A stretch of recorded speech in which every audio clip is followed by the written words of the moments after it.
नमस्कार दोस्तों, बहुत बहुत स्वागत है आपका मेरे चैनल सफलता की राहें में। दोस्तों, बहुत कमाल की बात है कि कभी नाराज़ ना होना, ये सोचकर कि काम मेरा और नाम किसी का हो रहा है।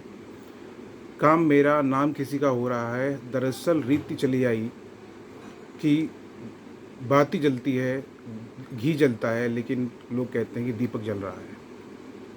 तो इसलिए कभी भी इस बात को सोचकर निराश ना होना, हमेशा मोटिवेट रहना, दूसरों को मोटिवेट करते रहना।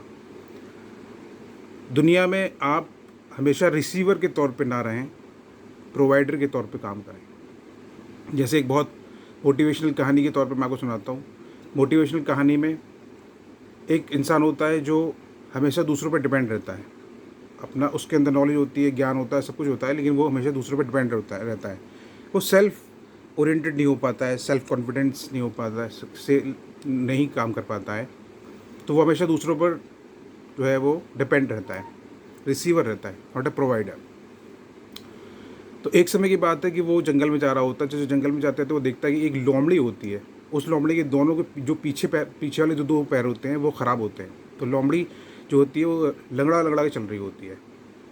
अब वो इस बात को सोच के बड़ा परेशान हो जाता है कि इस लोमड़ी को खाना कैसे मिलता होगा, क्योंकि भाई जंगल में तो आपको शिकार करना पड़ता है, शिकार के लिए दौड़ना पड़ता है, दौड़ लगानी पड़ती है, और तब जाके आपको कहीं खाना रिसीव होता है, आप खाना खा पाते हैं। तो ये जो जंगल है, इस शिकार के लिए ये कैसे दौड़ती होगी, इसके तो दोनों पैर खराब हैं। इस बात को सोचकर वो बड़ा परेशान हो रहा था। तो जब वो थोड़ी देर वहाँ बैठता है, सोचता है, तो तभी अचानक से क्या होता है कि एक खूंखार जंगली शेर, बब्बर शेर जो है वो सामने से आ रहा होता है, और उसके मुंह में मांस का टुकड़ा होता है। अब उस मांस के टुकड़े को लेकर वो धीरे धीरे जो है उस लोमड़ी की तरफ बढ़ता है। सोचने वाला ये सोचेगा कि वो मांस का टुकड़ा जो है, अब जो शेर है वो उस लोमड़ी को खा लेगा, मार देगा, और इसका अंत हो जाएगा। लेकिन क्या देखते हैं कि वो शेर जो था वो मांस के टुकड़े को लोमड़ी के सामने लाके डाल देता है, और लोमड़ी उसे बड़े चाव से खाती है और अपना पेट भर लेती है। वो इंसान इस चीज़ को देखकर बड़ा अचंभा होता है और आगे बढ़ता है। जब वो आगे बढ़ता है तो महात्मा जी, एक बूढ़े बाबा जो होते हैं, वो प्रवचन दे रहे होते हैं। प्रवचन देते देते वो उनसे, ये जो इंसान होता है वो उनसे सवाल करता है कि ये कैसे संभव है कि एक शेर जो है लोमड़ी के लिए खाना प्रोवाइड करे और लोमड़ी का जीवन अच्छे से व्यतीत हो, अच्छे से यापन हो।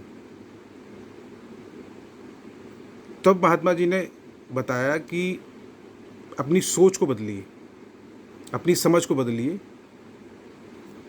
हमेशा अपने आप को रिसीवर के तौर पे ना रखकर प्रोवाइडर के तौर पे भी देखिए। भगवान ने आपको यहाँ पर एज ए प्रोवाइडर भेजा है, ना कि रिसीवर।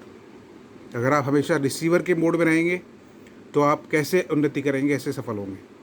वहीं पर आप प्रोवाइडर के तौर पे अगर रहेंगे तो आपको बहुत कुछ मिलेगा, और आप अपने आप में भी परिवर्तन देखेंगे। बहुत बहुत धन्यवाद दोस्तों, इस कहानी को सुनकर पूरी कहानी सुनने के लिए बहुत बहुत धन्यवाद। इस मोटिवेशनल कहानी को अपने ऊपर लागू कीजिए, और ऊपर वाले के आशीर्वाद से, अपनी कड़ी मेहनत से और अपने अपनों के प्यार से कर दिखाइए कुछ ऐसा जो दुनिया करना चाहे आपके जैसा। जय हिंद, जय भारत।